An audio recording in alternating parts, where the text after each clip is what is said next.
I started building about 4 years ago, maybe 5, and it got to be a disease. Basically, as you build one, you begin to realize that you could have done something better, or you could have tried a different design. So one project leads to the next project, leads to the next project, Sure. all the time. There's one guitar builder that I really like.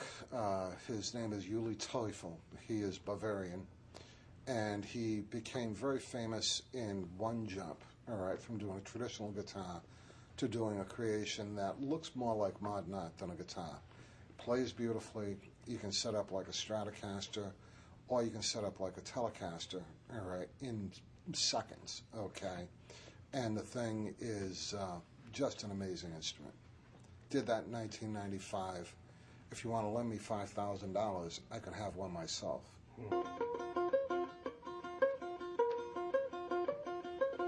The cigar box thing is interesting because there's a whole community of people that are building cigar box instruments. Now, where it got started was a civil war.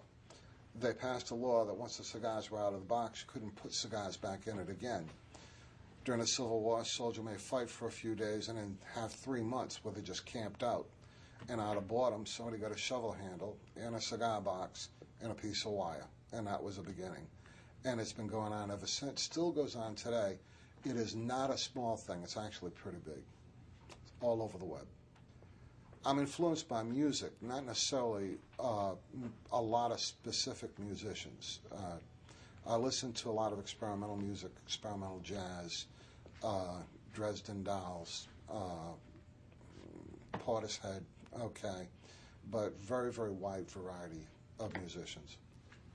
This is the start of another electric mandolin, and basically this one here is going to have like a dragon skin finish on it. It started with this plate straight out of a dollar store, okay.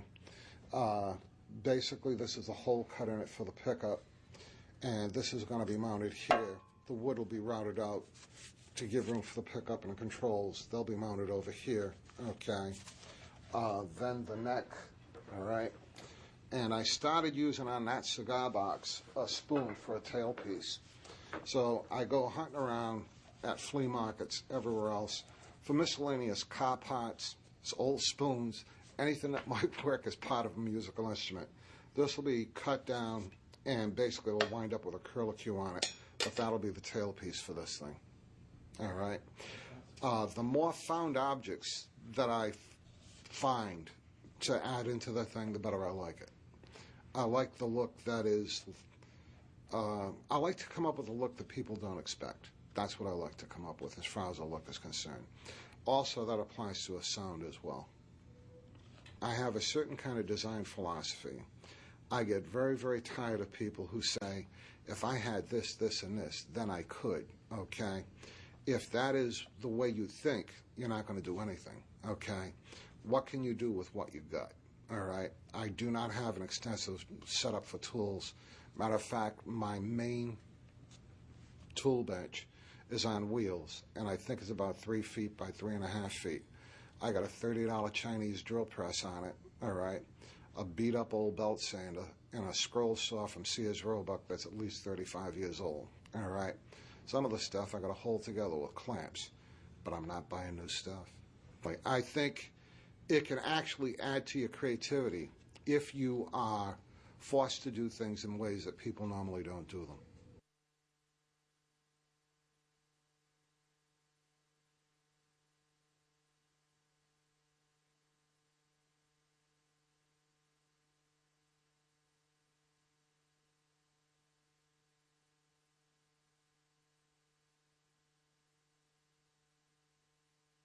Violin is an extremely difficult instrument because there are no frets. There's really nothing to really give you an idea where you are. And basically the fingering positions can be very difficult. For some reason or other, I got the idea that I wanted to try to do one without a fingerboard and without a body. Why, I'm not exactly sure, but it became something very important to do. And I started off with a design based on this idea, but I really overcomplicated the issue 40 ways to Sunday. It was way overdone. It sort of worked, but it had all kinds of weird levers coming out. It looked like, I don't know, couldn't even describe what the thing looked like. And then basically after it was all done, I wasn't happy with it, so started to rethink it, redesign the whole thing, and I came up with this idea. And all this really is basically a couple of fiberglass rods that acts as a spring, all right? And then what you're doing is when you squeeze the handle, you're changing the tension on the string. The handle has to move very, very, very slightly, and it changes the tension by quite a bit.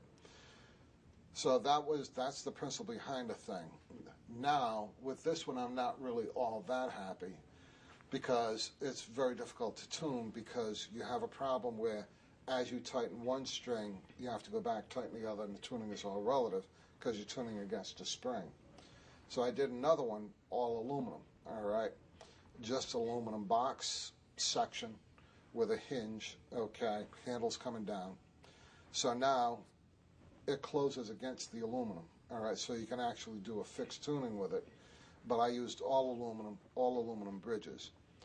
Every musical instrument is based on vibration. If you don't have vibration, you can't make music. Problem is the normal thinking, being the kind of person who tends to overdo on everything. I figure the more vibration, the better it's going to be. That's not true, okay?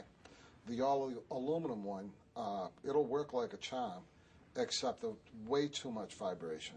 And basically on that, I'm in the process now of taking off the aluminum bridges. I'm going to leave the body all wood, all aluminum, but I'm actually going to use wooden bridges on it. And that will tone down the amount of vibration that I'm getting. Where is the end of this? Truth is, I don't know. It just is one idea leads to another idea. And that's part of the challenge of it. That's what makes it fun. That's what makes it interesting. I've been told that I'll never be able to get on an airplane with this. It does kind of look like a weapon. And to be honest with you, I kind of encourage that look as much as possible, all right? Just because it's fun, and I could. Is music the weapon of the future?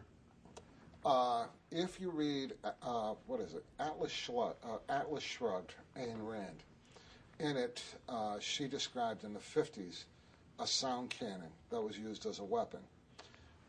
They have actually developed a sound cannon that just the sound coming out of it can make you throw up. And when you throw up, you don't really feel like fighting, all right? So, yeah, music could be used as a weapon. Fantastic. All right, let's. Great answer. The throwaway question. You gave a great answer. Why is it shaped like an arrow? Why is it shaped like an arrow? It was just the general design of the thing, and it was just kind of easy to do. I wanted the strings to come down close together in the front. Back here, I had to spread things out in the back, so the arrow shape was almost a natural thing. Looks like a medieval crossbow. It does look an awful lot like a crossbow. Give me a few minutes, I could probably convert it to a crossbow. All right. And we can go in a 7-Eleven and get whatever the hell we want.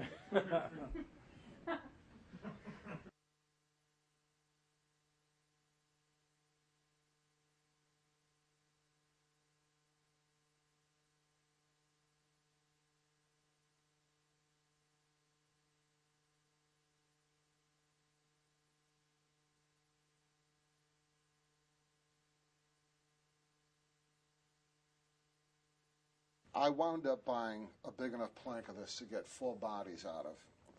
And the original design actually had 2 necks coming out of it. And the other one came up like this, curved, came right down to here.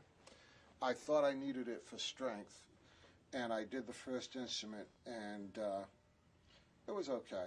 All right, a little heavy, okay, but it was okay. And I fooled around with it for a while. I sent it to my son because of the band that he's in, and he used it on stage.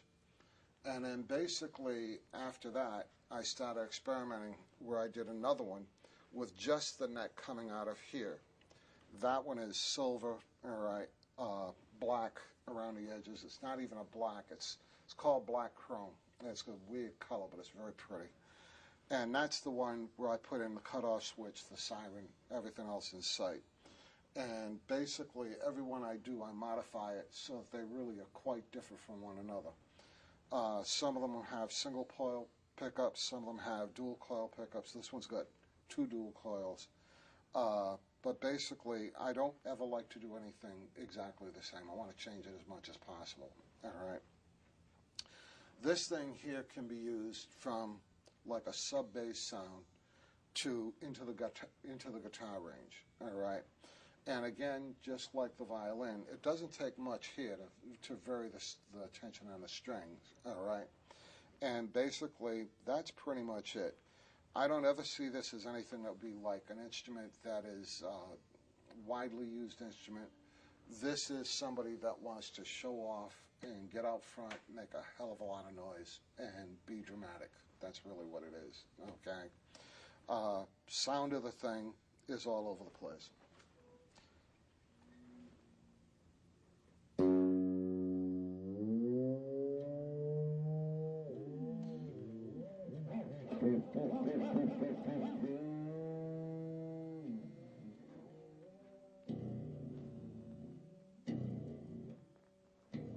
I don't know why, but I like the sub-bass sound to it.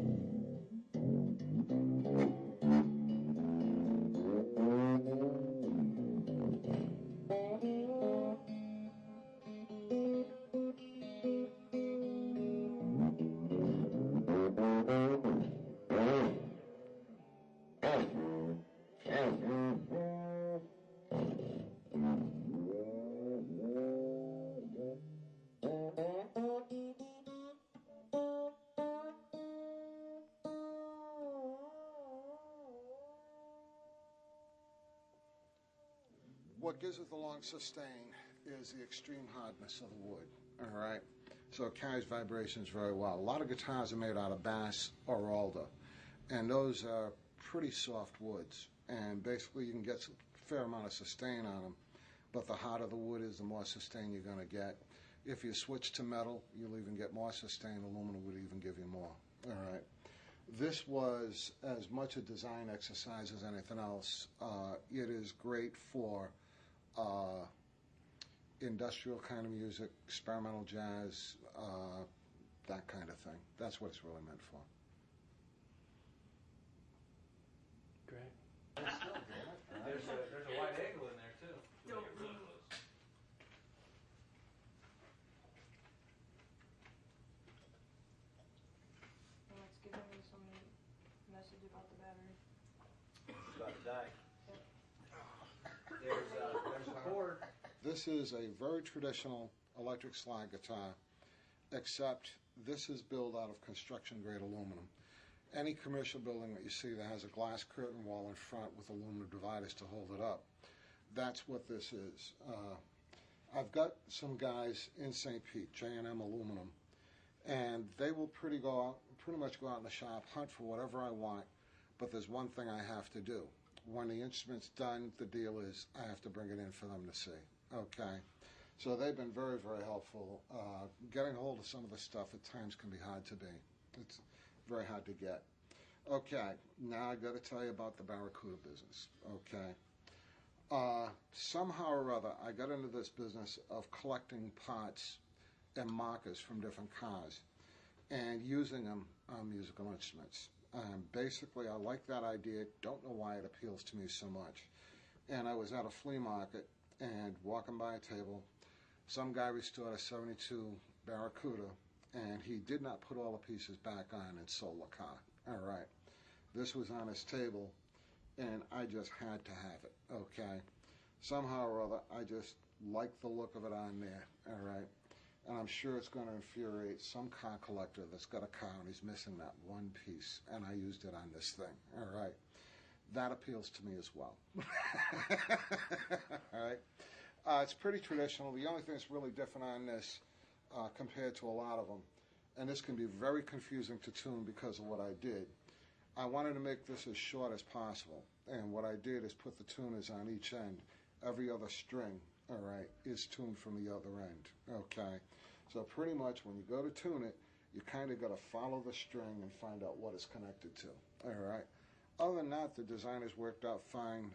Compared to a lot of other slide guitars, I like the sound of this one a lot. The other thing I did that's different, these are flat wound springs. Sometimes I call them chromes. They're more used by jazz guitarists than anything else. Traditionally, these things have the regular strings that are wound with wound wire on the outside. And the reason why I don't like those is you get a lot of string noise, okay? This gets rid of the string noise to a large extent and gives you a smoother sound, all right? A lot of slide players use like open G or an open E. Is there a particular tuning that works well for that instrument? To be honest with you, my background in music is so limited it's ridiculous. And I also want to keep things simple. So I always use traditional guitar tuning, okay? Just makes it easier when you're switching back and forth between one instrument and another. You could tune these things. If you go on the web and look for tunings for a mandolin or a slide, the number of tunings will run like 1,000 different tunings, okay? Everybody's got their own formula. I just want to keep it as simple as possible. Again, because this is aluminum, you'll get an awful lot of sustain out of it, and that's another benefit of it. I did a lot of research on my own in terms of using aluminum, all right, but my research was confirmed by Teufel again, the Bavarian guitar builder. He uses aluminum. He says it's the perfect material for transmitting vibration to give you sound, and I believe he's correct. I think it works better than wood, okay? More and more guitar builders are using aluminum. There's more and more of it around. And there has been in the past, Kramer made guitars with aluminum necks on them, okay? You don't see the aluminum because it's been painted over, but on a lot of those, they had aluminum necks. Like Travis Bean was an all aluminum. Yes. As well. There also has been in the past totally aluminum banjos, where the neck and the body of the banjo is cast as one piece with the frets all cast on as well. All right. So literally you do the casting, add the tuning pegs on, put a head on it, put strings on, and you're done with the instrument. Those are very hard to find today. Very, very hard to find. Give you a little idea of what this thing sounds like. It's very traditional sound. This also works really good with a wah pedal, all right, and a phase shift pedal works well too. A phase shift gives you some cool stuff. Also, one other thing I find very important on a slide guitar, handles. Nobody puts handles on these things. And you'd be surprised if you get a little bit carried away. This thing is going like off your lap onto the floor. And I've saved it a couple of times because I have a handle on it, let alone just carrying the thing around, all right? So I built a couple of slides. One was made out of a gold minus pan, all right, the regular gold pan, turned upside down. That acts as a resonator. And then I built up the area where the fingerboard is. That also has a handle, all right? Just makes it a lot easier to deal with, okay?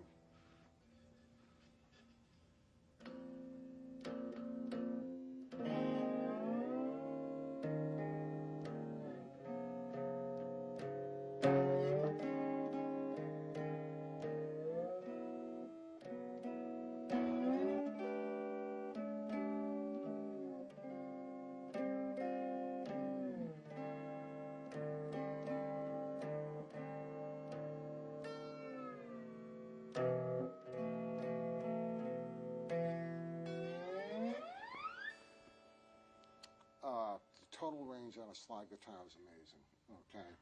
You can move the slide all the way up to the pickup, and you'll still get a wild sound out of the thing. They're a very mellow instrument, an awful lot of times associated with Hawaii.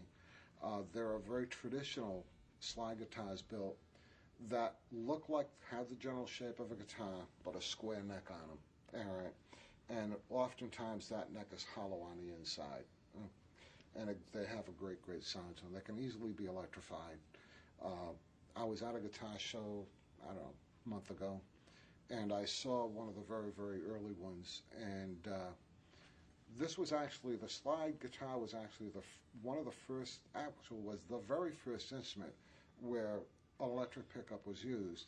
Wasn't done by Fender, it was actually done by Rickenbacker in about 1931, okay?